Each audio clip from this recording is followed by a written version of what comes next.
Hello दोस्तों, आज हम बताने वाले हैं फतेहपुर सीकरी के इतिहास के बारे में।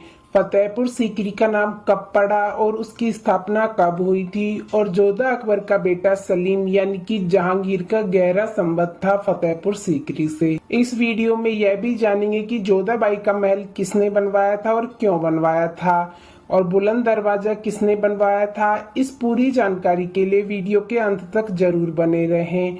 चलो दोस्तों, वीडियो शुरू करते हैं। फतेहपुर सीकरी उत्तर प्रदेश के आगरा जिले में एक शहर है। यह आगरा से 40 किलोमीटर दूर पश्चिम दिशा में स्थित है। बादशाह अकबर ने 1571 में मुगल साम्राज्य की राजधानी के रूप में इस शहर की स्थापना की थी।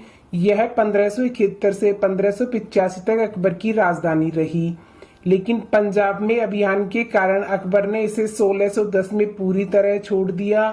फतेहपुर सीकरी में कई प्राचीन धरोहर और अकबर के द्वारा बनवाए गए कई किले हैं, जो आज भी उसी अवस्था में मौजूद हैं। इस शहर का अपना एक इतिहास है। यही कारण है कि लोग मुगल कालीन किलों, दरगाह और अन्य स्थलों को देखने के लिए दूर दूर से आते हैं। फतेहपुर सीकरी में भारी संख्या में पर्यटकों के आने के कारण यहाँ के लोगों को काफी रोजगार मिलता है। चलो थोड़ा जान लेते हैं फतेहपुर सीकरी के बारे में।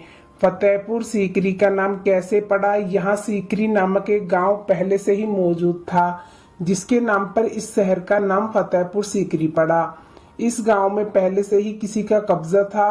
अकबर ने अपनी राजधानी बनाने से पहले यहाँ एक बस्ती, मंदिर और केंद्र बनवाए थे। शेख सलीम का खानकाही इस स्थान पर पहले से मौजूद था। अकबर के बेटे जहांगीर का जन्म 1569 में सीकरी गांव में हुआ था और उसी साल अकबर ने शेखी संत के सलाह अनुसार एक धार्मिक परिसर का निर्माण शुरू करवाया था, जिसने जहांगीर की जन्म की भविष्यवाणी की थी। जहांगीर के दूसरे जन्मदिन के बाद उसने यहाँ एक 4 दीवारी और शाही महल का निर्माण शुरू किया। 1573 में अकबर के विजय गुजरात अभियान के बाद शहर को विजय का शहर फतेहपुर सीकरी नाम जानने लगा। 1803 में आगरा पर कब्जा करने के बाद अंग्रेजों ने यहाँ एक प्रशासनिक केंद्र की स्थापना की। माना जाता है कि 16वीं शताब्दी में जब बाबर ने राणा सांगा को एक युद्ध में हराया था, उसी दौरान उसने सीकरी नामक गांव को पहली बार देखा था। इस जगह से बाबर को बहुत प्यार हुआ। बाबर ने इस गांव को सुकरी सुकरिया की उपाधि दी थी और इसके प्रति आभार प्रकट किया था। एनेट बेवरेज ने बाबरनामा के अपने अनुवाद में लिखा है कि बाबर सीकरी को सकरी पढ़ने के लिए कहता था। बाबर ने सीकरी के बाहरी इलाकों में गार्डन ऑफ विक्ट्री नामक एक गांव का निर्माण कराया था। बगीचे में उसने एक अष्टकोणीय मंडप बनवाया था, जिसमें वह विश्राम और लेखन का कार्य करता था। पास की झील के केंद्र में उसने एक बड़ा मंच बनवाया। हिरण मीनार से लगभग 1 किलोमीटर दूर एक चट्टान के स्कोप के आधार पर एक बालोरी मौजूद है। इसके बाद अकबर ने फतेहपुर सीकरी को अपनी राजधानी बनाने के बाद कई स्मारकों का निर्माण करवाया। अकबर ने 1610 में फतेहपुर सीकरी को पूरी तरह से छोड़ दिया था। माना जाता है कि अकबर द्वारा यह शहर छोड़ने का मुख्य कारण पानी की आपूर्ति की विफलता थी। वहीं कुछ इतिहासकारों का मानना है कि इस शहर के प्रति अकबर की रुचि कम हो गई थी, क्योंकि उसने अपनी सनक के कारण इस शहर का निर्माण कराया था। उसने फतेहपुर सीकरी को अपनी राजधानी बनाया था और लाल रंग के बलुआ पत्थर से इसका निर्माण करवाया था। अकबर कला का बहुत शौकीन था। उसने फतेहपुर सीकरी को राजधानी बनाने के बाद यहाँ अपने तरीके से इमारतों का निर्माण कराया। यहाँ के सभी स्मारक और मस्जिद स्थापत्य शैली में निर्मित हैं। आइए जानते हैं कि फतेहपुर सीकरी में घूमने लायक कौन कौन सी जगह हैं। यहाँ तालाब बेहद खूबसूरत है और उसके बीचों बीच एक प्लेटफॉर्म बना हुआ है, जिसका इस्तेमाल गायन प्रतियोगिताओं के लिए किया जाता था।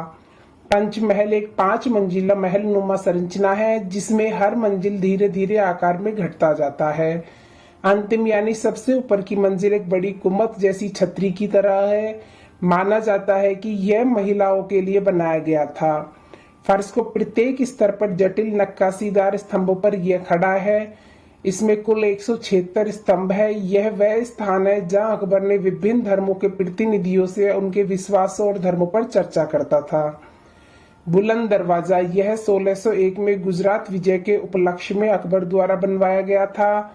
बुलंद दरवाजे के केंद्रीय भाग में लगा एक शिलालेख अकबर के धार्मिक खुलेपन का निर्माण करता है। उसे ऊंचे प्रवेश द्वार को बड़ा बनाने में लगभग 12 साल लगे थे। जामा मस्जिद का अर्थ होता है मंडली की मस्जिद। यह सभ्यता परिसर में बनने वाली पहली इमारतों में से एक है। आप जामा मस्जिद भी देख सकते हैं। सलीम चिश्ती का मकबरा, यह मकबरा सफेद संगमरमर से बनाया गया है जो सलीम चिश्ती को समर्पित है। यह जामा मस्जिद के शाही आंगन के भीतर है। एक केंद्रीय चौकोर और कक्ष के चारों ओर इस एकल मंजिला का निर्माण किया गया है।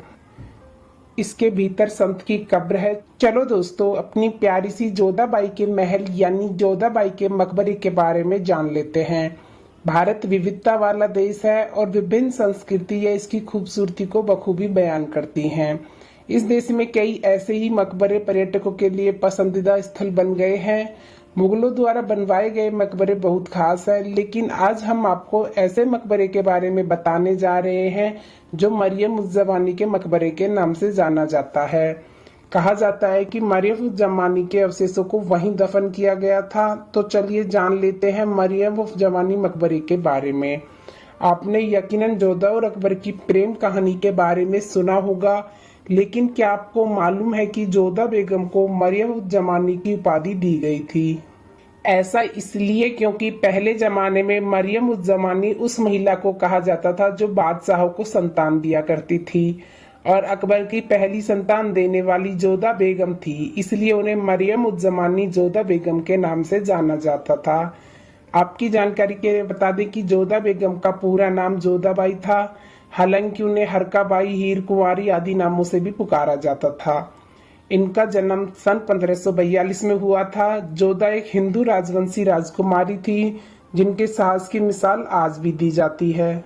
उनके पिता आमेर रियासत के राजा भारमल थे। जोधा और अकबर के निकाह को लेकर कहा जाता है कि उनका निकाह एक राजनीतिक समझौता था। फिर बाद में उनकी शादी अकबर से हो गई और लंबे इंतजार के बाद जोधा ने अकबर को पहली संतान यानी सलीम को जन्म दिया था। इसके बाद उन्हें मरियम उज़ ज़मानी का खिताब दिया गया था। मरियम उज़ ज़मानी का मकबरा परंपरागत रूप से राजकुमार सलीम यानी कि सम्राट जहांगीर ने अपनी मां यानी मरियम उज़ ज़मानी अकबर के नाम से बनवाया था। जहांगीर ने सत्ता संभालने के बाद मरियम उज़ ज़मानी के मकबरे का निर्माण करवाया था।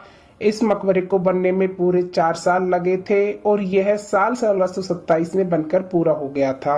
आपकी जानकारी के लिए बता दें कि जोधा बेगम का निधन 1623 में हुआ था। हजारों लोग इस मकबरे की खूबसूरती को दूर दूर से निहारने आते रहते हैं। अगर हम इसकी खूबसूरती के साथ वास्तुकला के बारे में बात करें तो इस मकबरे की वास्तुकला काफी रोचक और खूबसूरत है। इस मकबरे का निर्माण बाग के बीचों बीच में किया गया है। साथ ही इसकी दीवारों के भीतरी भाग पर कुरान के शिलालेखों से भी उकेरा गया है। इसके अलावा उन्हें सुंदर और रुचि रूप पुष्प डिजाइनों से भी सजाया गया है। साथ ही इसके अंदर जोधा बेगम की समाधि भी है, जिसे देखने लोग दूर दूर से आते हैं। हालांकि यह मुगल वास्तुकला का बिना गुम्मद के बना एक खूबसूरत नमूना है। मरियम उज़ ज़मानी का मकबरा मुगल काल की सबसे महत्वपूर्ण इमारतों में से एक है। वर्तमान समय में मरियम उज़ ज़मानी का मकबरा आगरा में सिकंदरा में स्थित है। दोस्तों, आपको पता चल गया होगा जोधाबाई का महल किसने बनवाया था और फतेहपुर सीकरी की स्थापना किसने की थी। अगर यह जानकारी आपको पसंद आई हो तो प्लीज अपने दोस्तों में शेयर जरूर करें और कमेंट बॉक्स में जरूर बताएं। चलो चलते हैं ऐसी ही ऐतिहासिक वीडियो के साथ नेक्स्ट वीडियो में। जब तक के लिए अपना ख्याल रखिए।